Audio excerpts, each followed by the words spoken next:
In August 1943, Netaji Subhash Chandra Bose arrived at this Flamingo Club, Padang.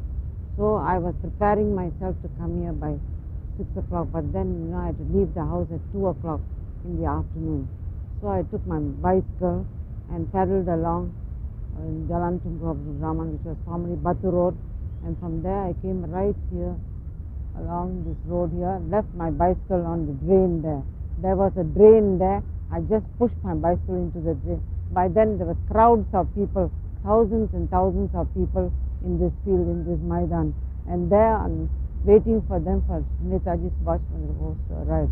At about 5 o'clock, Netaji Subhash Chandra Bose and his team of people arrived. As soon as he arrived, I was so happy to see him. I just didn't know what I was doing. I just chucked my bicycle, left my bicycle, and I was waiting for the moment. And then Subhash Chandra Bose was with Colonel Lakshmi and few other people on this place here. There was a big stage there. They were sitting down there. Then Netaji spoke about the Indians and what the Indians should do for their country at that time, you see, for the motherland. That he wanted all the Indians, whoever were here, to join the movement, that is the Indian National Army, and devote all their whatever they can for the country. Then he also asked them for whatever things they could give. You see, he asked for money, cash or in kind. So I was just moved by that. By then, you see, we started shouting, Inqilab Jindabad, Inqilab Jindabad, Netaji Jindabad, Netaji Jindabad. And then the whole crowd, after I had said Netaji, everybody joined me and started shouting, Subhash Chandra Bose ki Jai, Subhash Chandra Bose ki Jai, Netaji Jai, Netaji Jindabad. Then at once, after he had said that he wanted people to give contribution, so I just kept out my bicycle and just took out my chain, took out my earrings and walked across the field and just handed over my earrings and my chain and my earrings to Subhash Chandra Bose, and I gave it to him. Once it was given to him, then I just walked back to my seat. When I was after the crowd, when we had already, the whole crowd had left, you see. We were leaving because of such a big crowd. Then I went back home in the bicycle. By then it was already dark, 6 or 7 o'clock, I think. As soon as I reached home, I went in the bicycle, but there was no light in the bicycle. And the policeman stopped me and said, "Why are you driving in the dark?" He stopped me. I said, I cried. I cried to him, then he let me go. So I went home. As soon as I went home, I left my bicycle at the fence of the house, and then I went back and washed my hair, thinking my mother won't be able to detect that my earrings was missing. So I went back and slept and was planning how to get over to Lakshmi, So I knew that she will be at the League headquarters, which was about a few miles away from here, not even a few miles, about a mile from here. So I planned to go to the headquarters. Then in the morning I went there. The president of the Indian Independence League, he was there. He was one Dr. Selvam, who was a very good friend of Dr. Lakshmi. So I somehow went and saw him. I said, I'd like Lakshmi to come over to the house for tea, and then we'd like to meet because I'd like to join the regiment. He says, okay, I'll arrange for it. And then the next evening, about 4 or 5 o'clock, Colonel Lakshmi and Colonel Lakshmi Saigal and a few others came to my house.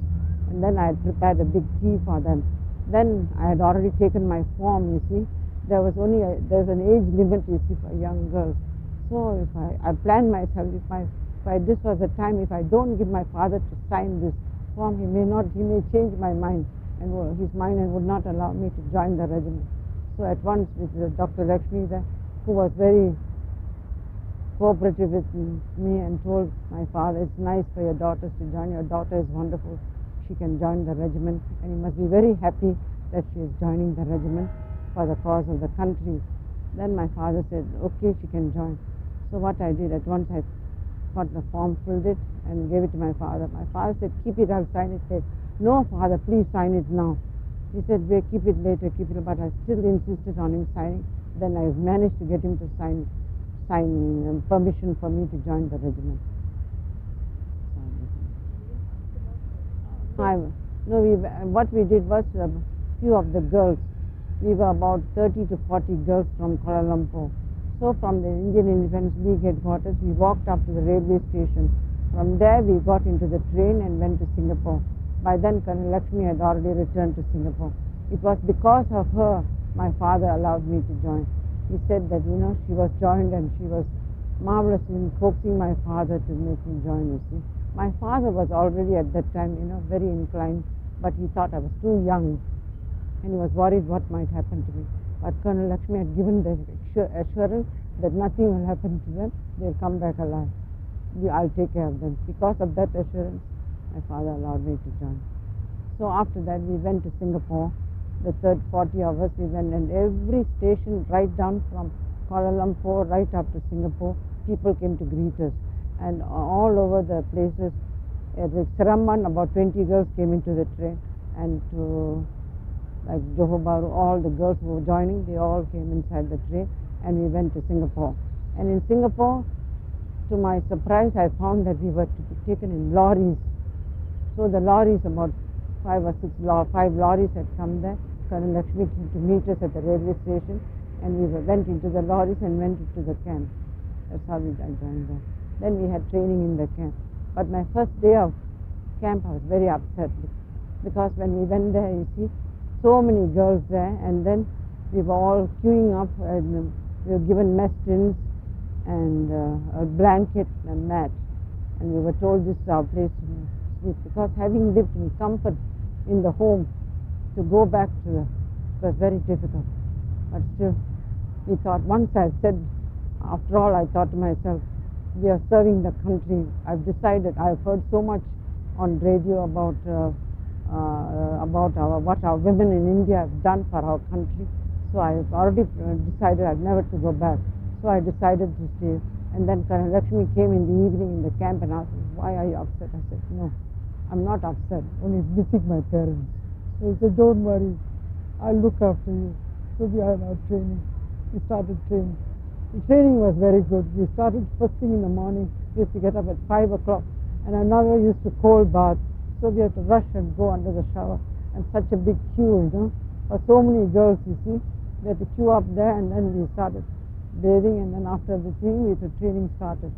So each was given a mess tin and a fork and spoon and a small tin. It was not a cup. That was disappointing, you see. It was a tin milk, made use as cups, you see. So in that cup we have to take out tea and all that. But the crowd, we have to get used to the discipline. For everything you have to queue up, you see. The discipline was very good, you see. But we had our training and all that. From morning we start our training.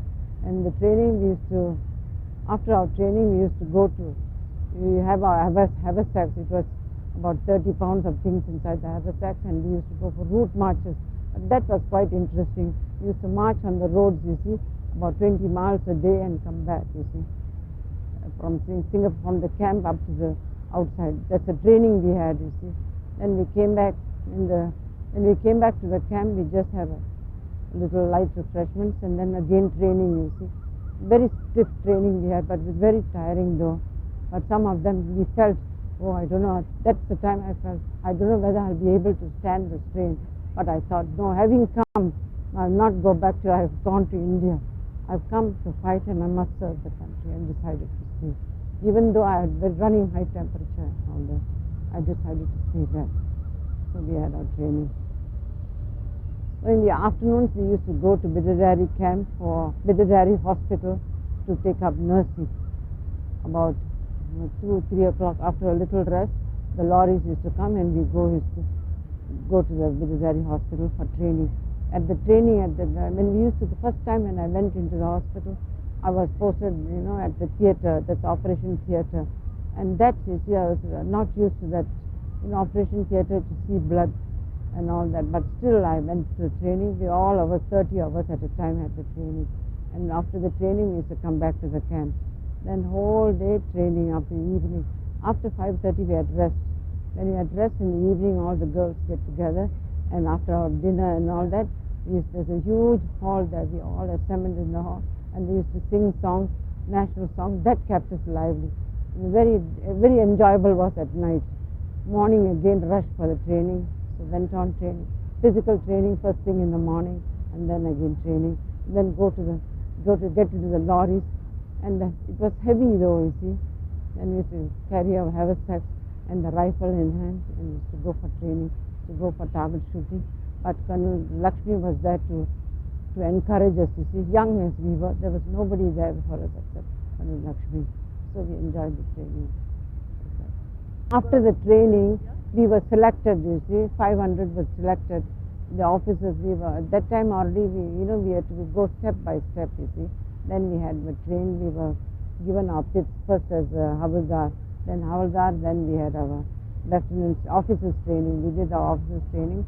Then I was given the lieutenant's rank.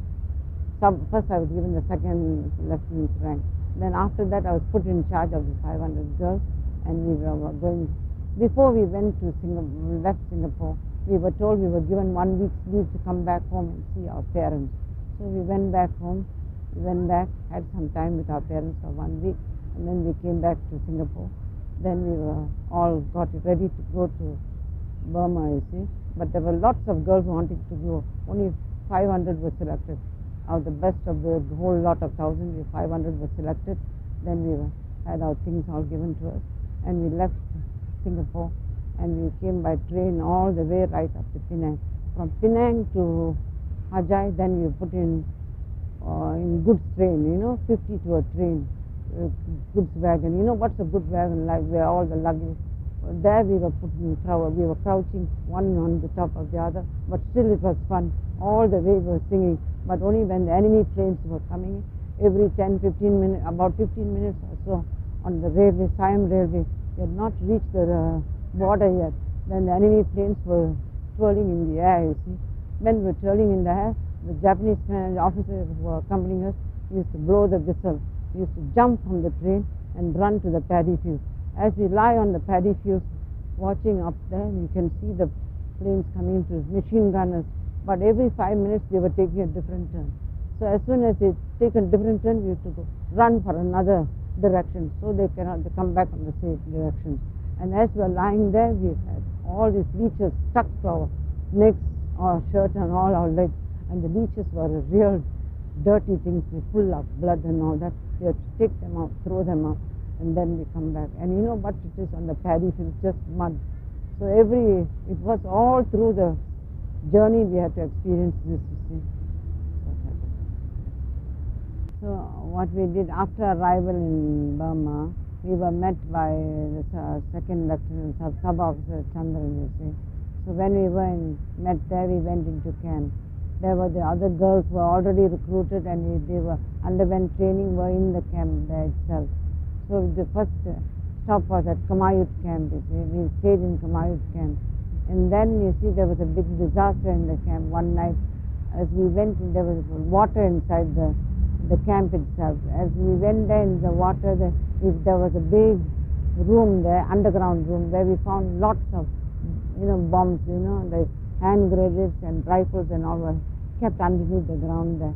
So at once when Netaji heard about it, he said the girls must evacuate from the camp and put in another place. So we were moved from there, and then we went Helping Road. That's Helping Road is the camp that we stayed, you see. So when we were having our training, we had our training again there. That was next close to the university and all that. So we had our training there. We were very tired. Anyway, we had our training there. Then Netaji said that he is appointing me the commandant of the Rani of Jhansi Regiment in Rangoon. And that Lakshmi, Dr. Colonel Lakshmi at that time was in Burma. She was away in Kalo, isn't it? Tegu. No. Memio. Dr. Lakshmi had taken an advanced group, and she had gone there with a few girls. So he said, Lakshmi is away, and now you take charge of this camp, that you are the commandant of this camp. So I was the commandant of the Rani of Jhansi Regiment in Rangoon. So we had all our girls there, and we were always having training there. Every day we had nurses there, and there was a hospital was in Terengganu. So every day there used about 50 girls used to go to the hospital. They used to go by lorry, you see, to the hospital. So the mode of transport was not that much, you see. So after some time there was a horse there. So I asked Netaji, can I use the horse? Of course, he said, he'll make the arrangements for the horse. So he said, better learn horse riding. I said, no, I can already ride a horse. So he said, all right. Can you do a figure of 8 and show me? I said, of course I can. So I got into the horse. Then I did the figure of 8. She was watching. Oh, you've done it very well. So you can have the horse. So at once I got the horse. So in the morning, early morning, I used to get up about 5 o'clock and have my bath and get ready. And these girls were already in Tenganyan already. The night shift girls had already gone. So I used to go on the horseback and go riding to Tenganyan. Early morning I used to leave about 5:30 or 6.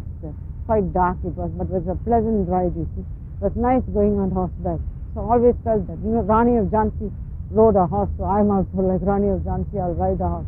I never thought what was fear because it was so dark and people warned me, there'll be this Burmese or somebody might attack you. I said, no, I'm a Rani of Jhansi, I'll never fall. I'm not afraid, and I'll just ride there. And I used to go into the camp there. Then the Tenganyan hospital there the patients all there, nurses were all there. So I used to go around the nurses and encourage them. Also the soldiers have come they've gone to the front and they were brought there into hospital. They were all wounded. So the nurses were attending to them. So I used to give them a word of encouragement. And after an hour or so, I used to leave the hospital about 8:30 or 9, an hour or 2.5, then 2 hours like that, and have my tea there with the officers there, and then I used to get back by horseback. So when I used to come down the way, there is a nice Burmese lady selling coffee. So that's how Colonel Dillon mentioned about the coffee.